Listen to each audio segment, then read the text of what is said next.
Hello, John. This is your mother.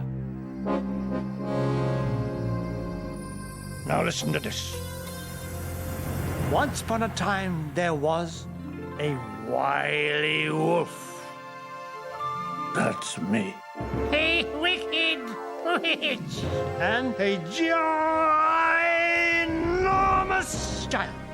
These three villains earn their reputation in a selection of folk tales set in the dark woods, deep lakes, and enchanted castles. In this story, the villain is none other than the cunning wolf.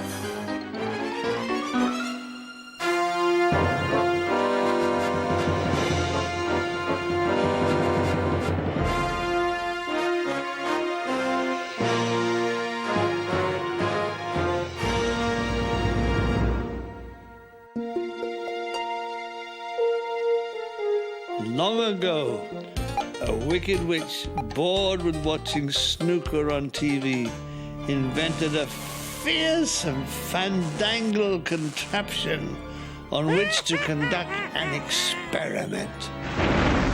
It would change a handsome prince into a wolf and a wolf into a handsome prince. Her meddling caused havoc as the prince started hunting and eating members of the royal families of Europe, and the wolf found himself the sole occupant of a magnificent prince's palace. It was at just this time there lived a merchant banker who had lost his fortune. All he had left was a 6-bedroom cottage, a merchant bank, and 3 daughters who lived with him. The 2 elder daughters did nothing but grumble, but the youngest daughter, Beauty, never complained and always helped her father in the garden and mucking out the stables. "Saddle my horse, will you, Beauty? I've got to go to the office." Could you get me some red roses on the way back? "Of course, my dear," he said as he rode off to town. He had a good day at the office and set off home afterwards via a local tavern. Eventually, a little worse from where, he set off to complete his homeward journey, but found himself lost as darkness fell. Then, through the trees, he could glimpse the lights of a palace and decided to seek shelter there for the night. Finding the doors open as he entered, he could smell a wonderful dinner on a table laid up for one. No one seemed to be around, so he sat down and ate away to his heart's content. Later, he found a bed. The next morning, he was amazed to find his suit had been pressed, his boots polished, and a copy of his favorite newspaper had been pushed under the door. Even breakfast was ready and waiting on the table, his favorites of kippers and black pudding, le pudding noir, as the French say. And through the window, he could see bushes of red roses just ready for picking. "Perfect," he said. "Just what I promised to take back to Beauty." He was just about to pick a rose when, With an almighty crash, the beast leapt out of the bushes towards him. The beast snarled at the terrified banker. "Listen, you. I gave you dinner, bed, a full valley service, the Wall Street Journal, and full English breakfast, and yet you come and steal my roses?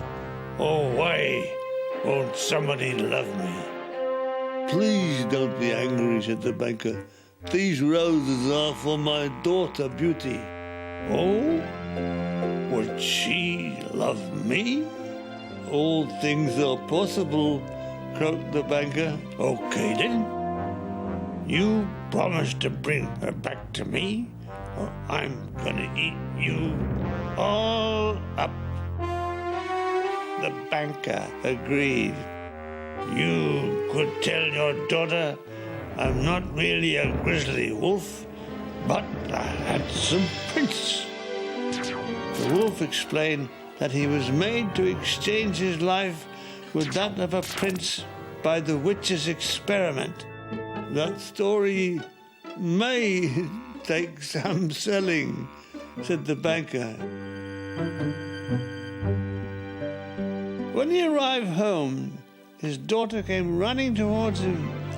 "Beauty, my dear, I promise you to a prince. My word is my bond, so we must return there immediately."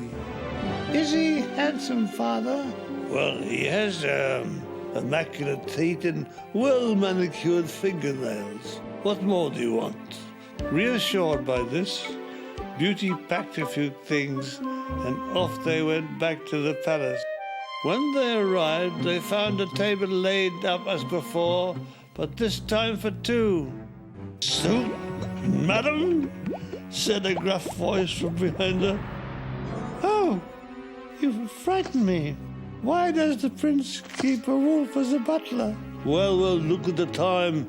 I'm late for the office again," said her father, neatly avoiding the question, and with that he was gone.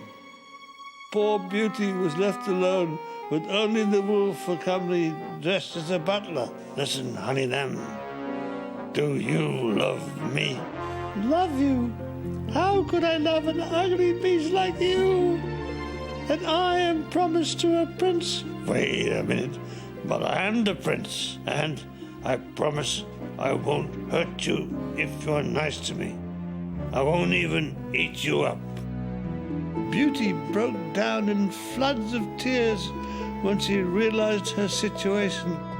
Her father had left her, and she had no option but to stay with the wolf.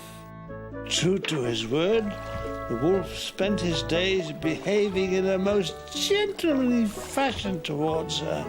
He even opened a bank account, even gave her archery lessons. One day, she read in the merchant banker's news that her father was very ill. His condition was described as satisfactory. I must go and look after him. If you leave me, you're gonna break my heart. You think he's ill? Wait till you see me when you get back. I couldn't leave you. I realize now that I love you. And with those words, the wolf seemed to change places with the handsome prince. Oh, Beauty, you just had to say those three magic words. Together he and Beauty returned to her father's house. The banker recovered rapidly and made the prince governor of the Bank of England, which collapsed a few days later.